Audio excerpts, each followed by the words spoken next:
Irmãos, boa noite, como vocês estão? Eu espero que vocês estejam bem. Estou aqui mais uma vez gravando o vídeo do nosso estudo bíblico. Eu sei que nós tivemos aí algumas mudanças, algumas informações novas. Nosso presidente se manifestou pedindo para a gente sair de casa, mas a gente ainda fica em dúvida. Então, por hora, está valendo ainda a determinação do nosso sínodo, que é de manter a suspensão das reuniões até no dia 31. Se tivermos alguma alteração nesse sentido, fiquem tranquilos que a gente entra em contato com os irmãos todos aí, mas a verdade é que nós temos que orar, meus irmãos, nós temos que clamar ao Senhor, porque tem sido muito ruim nós ficarmos longe, afastados, ficar sem ver os irmãos, sem esse momento de comunhão, é algo sempre muito negativo. Mas que o Senhor nos dê sabedoria para tomar as decisões como a gente crê que Ele já tem nos governado, que Ele já tem sustentado a sua igreja. Mas louvado seja Deus que nós conseguimos ter esse meio de comunicação. A gente consegue se falar, a gente consegue até se ver através de vídeo chamado, enfim.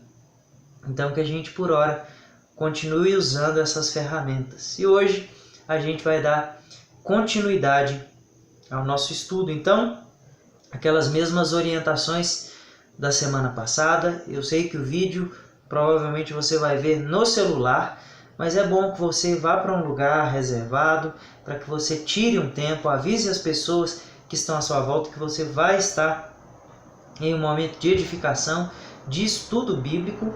E mais, também convide elas para estudarem junto, para aprenderem junto à palavra de Deus com você nessa noite. Também lembra aí de colocar o celular no silencioso, para que você consiga prestar atenção, não seja distraído aí pelas mensagens que aparecem, tá? Então vamos começar, meus irmãos. Quero fazer uma leitura com os irmãos no Salmo 144, no verso 15, que diz assim: bem-aventurado o povo a quem assim sucede. Sim, bem-aventurado é o povo cujo Deus é o Senhor. Bem-aventurado é o povo cujo Deus é o Senhor. Meus irmãos, quem dera se nós tivéssemos governantes que temessem mais ao Senhor. Quem dera tivéssemos nas nossas prefeituras, nosso governo, os nossos vereadores, nosso governo federal, os nossos deputados, mais homens que temessem a Deus, que andassem nos caminhos do Senhor. Seríamos muito mais bem-aventurados, seríamos muito mais felizes. Por isso, oremos para que nessa eleição a gente vote de forma consciente em pessoas que temam ao Senhor. Não necessariamente da igreja presbiteriana, mas sempre que possível em servos experimentados do Senhor. Porque bem-aventurado é o povo cujo Deus é o Senhor. Bem-aventurado aquela nação que pode se chamar pelo nome do Senhor. E graças a Deus que mesmo nós não tendo governantes terrenos que são tementes a Deus, pelo menos não todos eles, nós temos o Senhor, nosso Deus, governando acima de todos eles. Ele é o Senhor que governa toda a existência. E mesmo nesse momento de caos, Ele está no governo. Deus é o nosso Senhor, é o nosso Rei dos Reis. Como a gente vê lá no livro de Isaías, que no ano da morte do rei Uzias, ele viu assentado num alto e sublime trono o Senhor dos Exércitos. Então, que a gente entenda que o Senhor está no trono, está no controle de todas essas situações. Por isso, nós somos bem-aventurados, porque Deus é o nosso Senhor. Louvado seja Deus por isso. Vamos orar?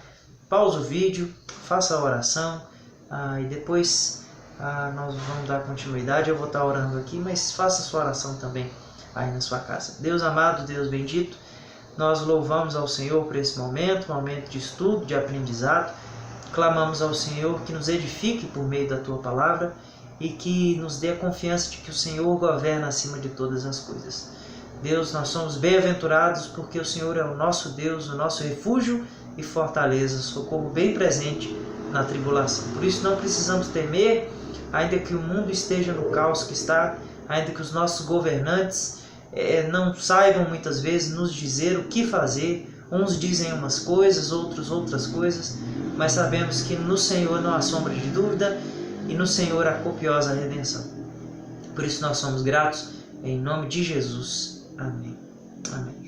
A sugestão de hino para hoje é o hino 74 do nosso inário. Então, se você puder, tiver o inário, pause o vídeo, cante o hino 74 com a sua família, cante sozinho também, não tem problema. Eu não vou cantar aqui para a gente ter um vídeo mais curto, senão ele fica muito pesado, mas a sugestão de hino é o hino 74. Vamos então ao nosso momento de estudo, meus irmãos. Nosso texto base, nós temos estudado aí semana após semana, já há algum tempo, as bem-aventuranças, que está lá no capítulo 5 de Mateus, no verso 1 ao verso 12, e nós vamos ler novamente esse texto que diz: vendo Jesus as multidões, subiu ao monte e, como se assentasse, aproximaram-se os seus discípulos.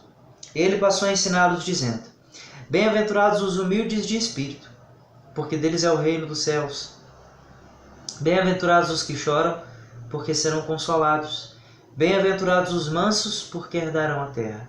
Bem-aventurados os que têm fome e sede de justiça, porque serão fartos. Bem-aventurados os misericordiosos, porque alcançarão misericórdia. Bem-aventurados os limpos de coração, porque verão a Deus. Bem-aventurados os pacificadores, porque serão chamados filhos de Deus. Bem-aventurados os perseguidos por causa da justiça, porque deles é o reino dos céus. Bem-aventurados sois quando por minha causa vos injuriarem e vos perseguirem, e mentindo disserem todo mal contra vós. Regozijai-vos e exultai, porque é grande o vosso galardão nos céus, pois assim vos perseguiram os profetas que vieram antes de vós. Então, rápida recapitulação daquilo que a gente já viu. Vamos fazer um resumo aqui breve. Jesus começou seu ministério, ele começa pregando, ensinando, e ele atrai grandes multidões. Ele escolhe 12 discípulos, mas muitas multidões o seguiam. Então, ele sobe ao monte, ele se assenta, e ele dá um ensino daquilo que a gente pode falar que é o maior sermão de todos os tempos, que é o Sermão do Monte, o sermão que vai do capítulo 5 ao capítulo 7. E nesse sermão nós temos todo o alicerce da vida cristã. Se nós vivêssemos o Sermão do Monte, seríamos excelentes cristãos. Como eu já disse, não é que você tem que viver só aquilo que está aqui, mas se nós vivêssemos isso, e só isso, já seríamos excelentes cristãos. Então ele começa a quebrar um paradigma que para a gente existe até hoje, que é o da felicidade. Nós buscamos felicidade, todos querem ser felizes, todos os seres humanos querem ser felizes, e nós temos visto que muitas pessoas têm buscado felicidade no dinheiro, no poder, no status, na fama, nos relacionamentos, enfim, muitas coisas as pessoas têm buscado felicidade. Mas nós temos visto que a verdadeira felicidade, a felicidade bíblica, não está relacionada àquilo que o homem possui, aquilo que as pessoas veem dos homens. Não, o relacionamento vertical não nos traz verdadeira felicidade. Nos traz um certo tipo de felicidade, mas a verdadeira felicidade é condicionada ao relacionamento do homem com Deus. Nós vemos isso em diversos textos, nós vimos isso no Salmo 144. Bem-aventurado o povo, a nação, cujo Deus é o Senhor. Salmo 1, bem-aventurado o homem que ao invés de andar nas coisas dos pecadores, no caminho dos pecadores, na roda dos escarnecedores, medita na lei do Senhor. Então, nosso relacionamento com Deus é mais primordial para a nossa felicidade, para uma verdadeira felicidade, do que o nosso bem-estar terreno, do que as nossas coisas terrenas. E nós temos visto, porque essas bem-aventuranças, e bem-aventurado quer dizer mais do que feliz. Então, mais do que feliz, nós vimos primeiro que são os humildes, não são os soberbos, não são aqueles que acham que têm muito e por vezes humanamente têm muito, mas são aqueles que se humilham diante de Deus e reconhecem que não tem nada. Bem-aventurados os que choram, um choro de luto, um choro doído, sofrido, porque eles serão consolados. Porque quando choramos por causa do pecado e das consequências do pecado, nós temos a certeza de que um dia não haverá mais pecado. Bem-aventurados os mansos, porque herdarão a terra. Nós temos visto, ouvimos na semana passada, nas semanas anteriores, que nós somos bem-aventurados quando somos mansos, assim como o nosso Senhor Jesus Cristo, porque nós somos chamados a aprender dele, que é manso e humilde de coração. Então, quando nós somos mansos, nós somos reconhecidos como filhos de Deus, como herdeiros de Deus. Por isso nós somos bem-aventurados, ao invés de sermos pessoas que se iram e que brigam com facilidade. Nós vimos também que bem-aventurados nós somos quando temos fome e sede de justiça.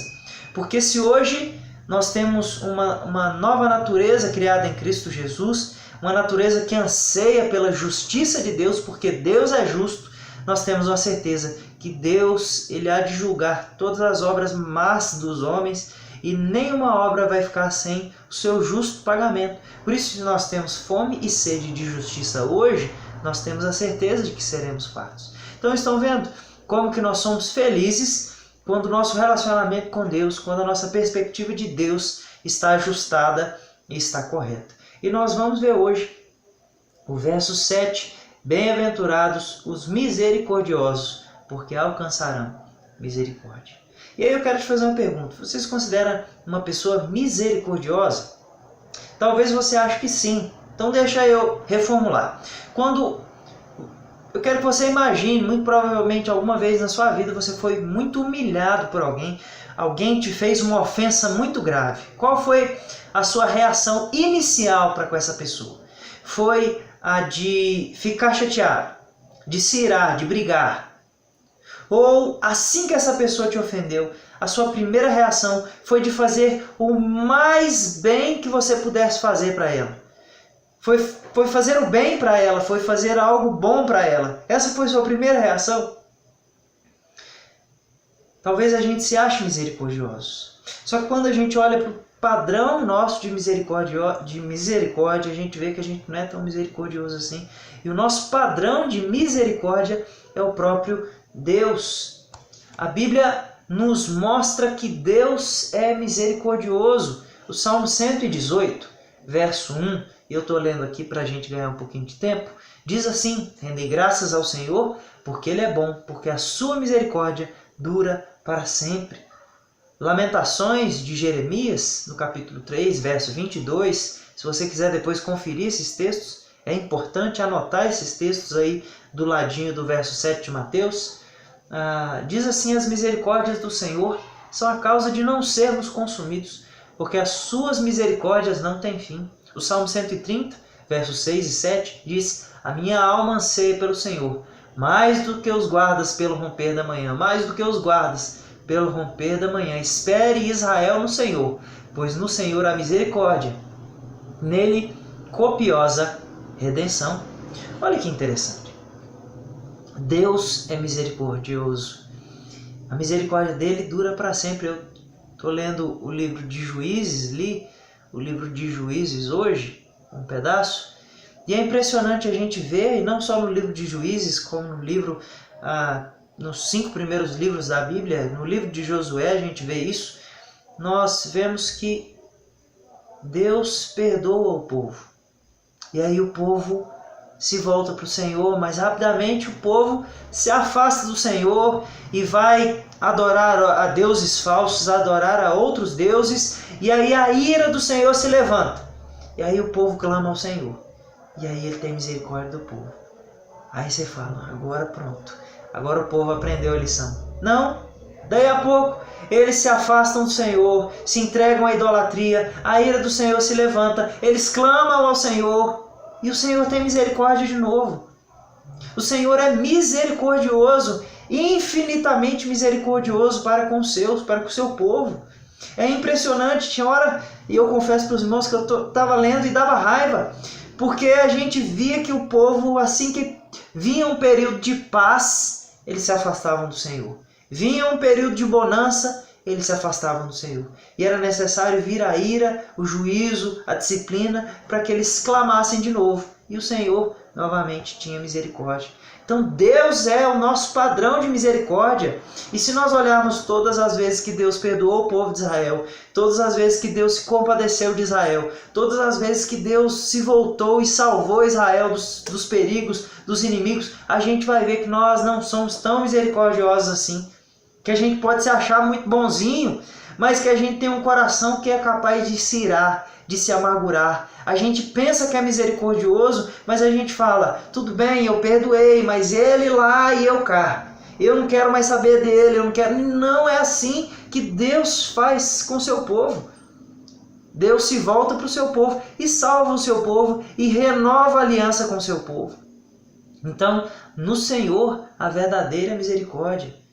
Então, o padrão de misericórdia é o nosso Senhor. E Ele exige de nós, filhos de Deus, Ele exige dos seus discípulos. Esse ensino é para os discípulos de Jesus. Ele ensina a nós, ou Ele exige de nós, que também nós sejamos misericordiosos. Quero ler alguns textos com os irmãos. Por exemplo, Mateus no capítulo 9, que diz, e esse texto, Jesus está exortando os fariseus, porque os fariseus, eles se achavam cumpridores da lei, eles se achavam pessoas que serviam a Deus, mas eles não tinham misericórdia. Então Jesus, em Mateus no capítulo 9, verso 13, diz, ide, porém, e aprendei o que significa misericórdia quero, e não holocaustos. Não vim chamar justos, e sim pecadores ao arrependimento. Mateus 23, verso 23, capítulo, e verso 23, diz assim, ai de vós, escribas e fariseus, hipócritas, porque dais o dízimo da hortelã, do endro e do cominho, e tende negligenciado os preceitos mais importantes da lei, a justiça, a misericórdia e a fé. Devíeis, porém, fazer essas coisas sem omitir aquelas. Então, muitas vezes a gente se acha justo e a gente tem visto ao longo dos nossos estudos que nós não somos justos, que nós não somos tão bonzinhos quanto a gente pensa que é, que se não fosse a misericórdia do Senhor, nós estaríamos também perdidos.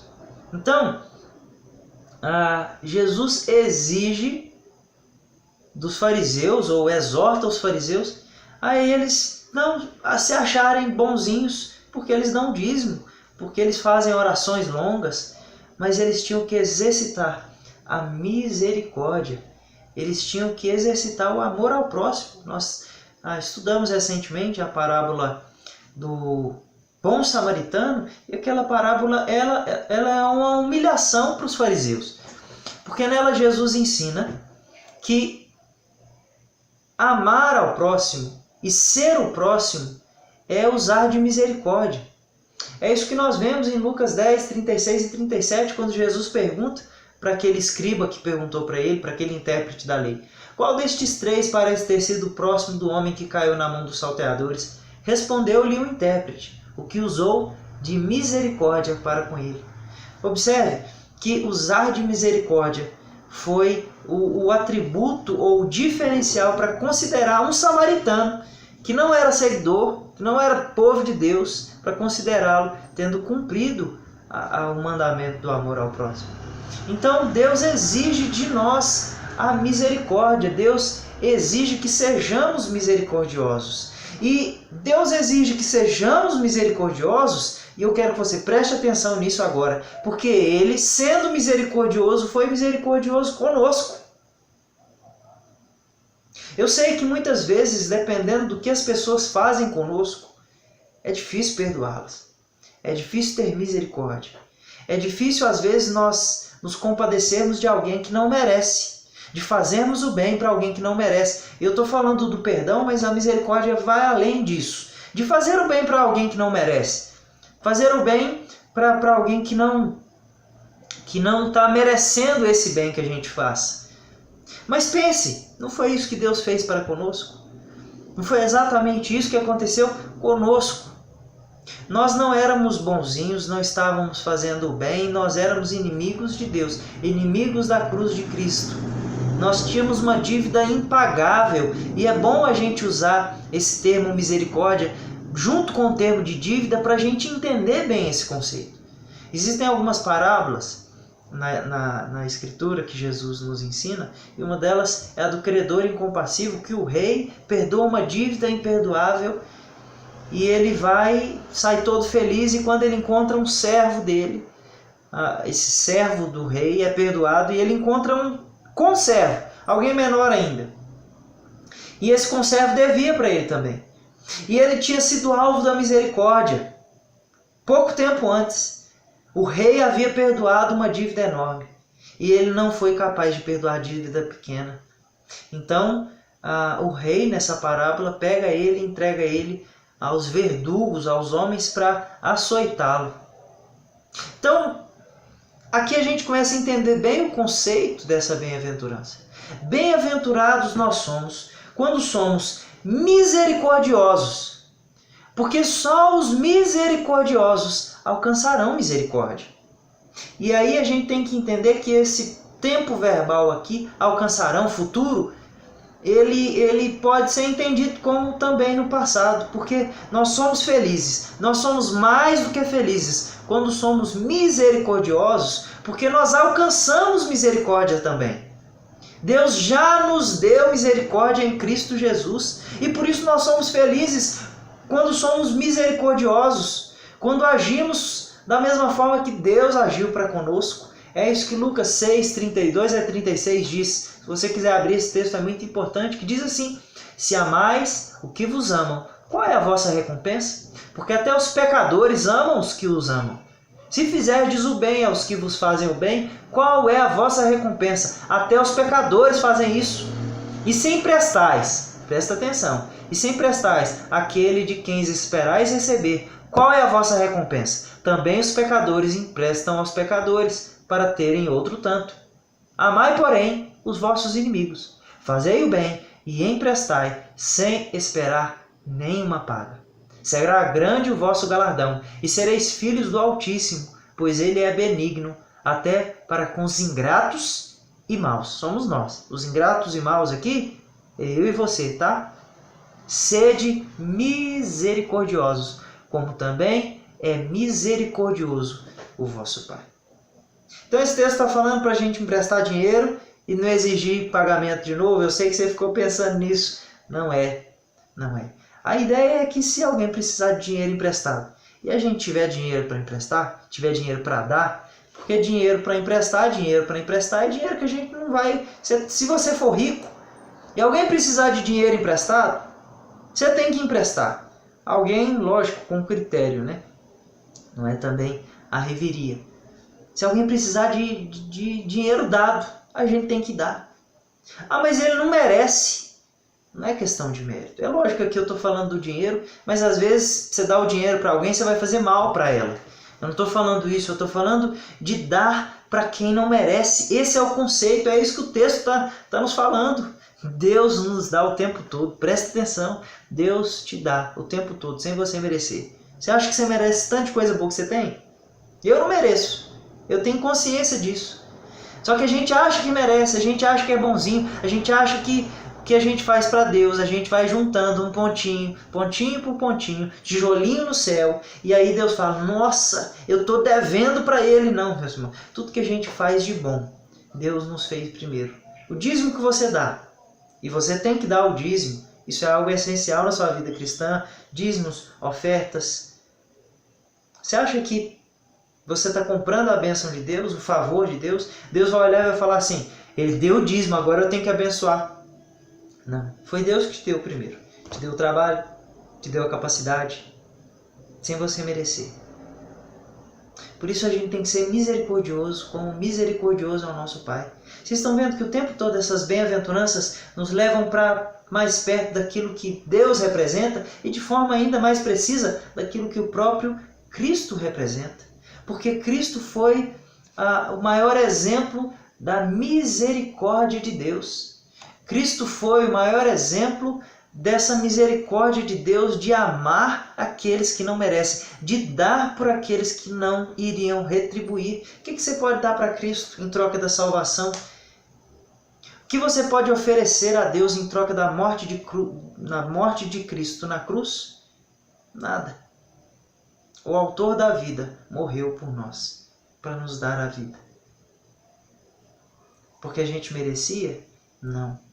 O que a gente merecia? A cruz. Nosso mérito, o nosso salário era a morte. Pensa comigo, eu acho que eu já falei isso com vocês. Se nós pecássemos 3 vezes por dia, vezes 365 dias por ano, ia dar mais de 1000 pecados. Vamos arredondar para 1000. Qual a sua idade? 50 anos, 50 mil pecados, 50 mil sentenças de morte. Era isso que nós merecíamos. A morte, a condenação. Mas Cristo nos deu a vida. Por isso que nós somos bem-aventurados quando somos misericordiosos, porque já alcançamos misericórdia e vamos alcançar ainda maior misericórdia morando com Deus durante toda a eternidade. Bem-aventurados os misericordiosos, porque alcançaram misericórdia. Jesus é a misericórdia de Deus para conosco. Nós vemos isso em Hebreus, quando diz: acheguemo-nos, portanto, confiadamente junto ao trono da graça, a fim de recebermos misericórdia e acharmos graça para socorro em ocasião oportuna. Tito 3,5 diz assim: não por obras de justiça praticada por nós, mas segundo sua misericórdia. Ele nos salvou mediante o lavar regenerador e renovador do Espírito Santo. Não é porque a gente era bom, não é porque a gente fazia coisa boa, mas pela misericórdia. 1 Pedro 2,10 diz: vós sim, que antes erais povo, mas agora sois povo de Deus, que tinhais alcançado misericórdia, mas agora alcançaste misericórdia. Que não tinhas alcançado misericórdia, mas agora alcançaste misericórdia. Então, Deus é misericordioso. E sendo misericordioso, nos deu Cristo, seu maior exemplo de misericórdia. E agora exige de nós que sejamos misericordiosos. Mas isso não é uma má notícia. Isso não é para a gente falar assim: poxa vida, eu tenho que ser misericordioso, eu não gosto desse negócio não. Eu gosto que me bateu, eu bato mais forte. Deu, eu dou 2. Eu gosto de ser assim. Não. Isso não é vantagem. A verdadeira felicidade não está aí. A verdadeira felicidade está em entender que grandiosa obra Deus fez por nós, de misericórdia. E essa obra nos motivar, nos encher de tamanha gratidão que a gente agora quer ser misericordiosos também. A gente quer ser parecido com o nosso Pai. Não é assim que nós oramos? Pai, perdoa as nossas dívidas, assim como nós temos perdoado. Como você tem perdoado? Como você tem abençoado as pessoas? Só abençoa aquelas que te abençoam de volta. Não. Nós temos que abençoar aquelas que muitas vezes nos amaldiçoam. Nós temos que fazer o bem para aquelas que pretendem fazer o mal para nós. O que é fazer o bem? Deixa eu resumir de forma muito simples. Pregar o Evangelho, orar. Se ela precisar de alguma ajuda, ajudar. Alguma necessidade básica, fazer.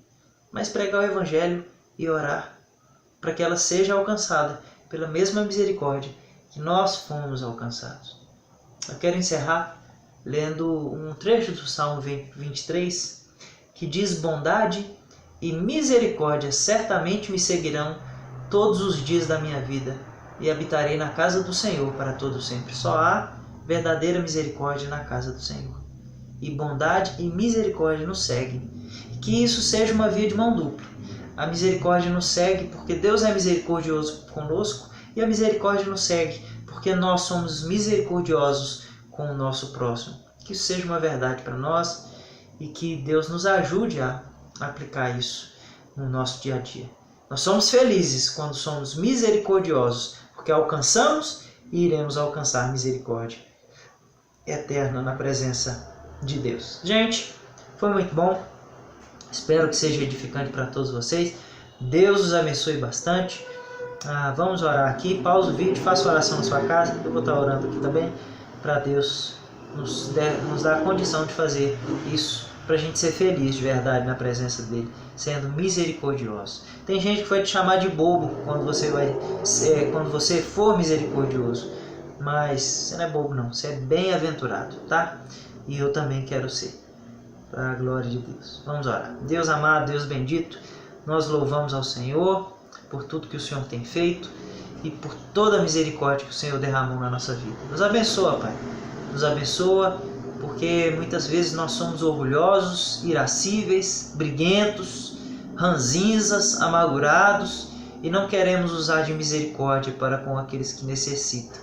Que o Senhor nos dê um coração misericordioso, porque o Senhor foi misericordioso para conosco, de tal forma que deu o seu Filho para morrer numa cruz, que nós merecíamos, era a cruz, mas o Senhor deu o seu Filho para morrer nessa cruz, para nos dar a vida eterna de forma misericordiosa. E que isso enche o nosso coração de desejo de sermos misericordiosos também. Em nome de Cristo Jesus, a misericórdia viva do Senhor que nós oramos. Amém. Amém. Meus irmãos, Deus abençoe, espero que seja útil esse estudo para você. E quem sabe, meus irmãos, na próxima semana a gente já esteja junto. Vamos orar por isso, seja por um caminho, seja por outro, seja talvez a gente tenha exagerado nessas medidas, ou talvez ter achado uma cura, mas que a gente mais breve esteja junto de novo, tá? Essa tem que ser a nossa oração, para que a gente retorne à nossa comunhão, abra a porta da nossa igreja, isso é muito importante também. Deus abençoe a todos vocês, um grande abraço.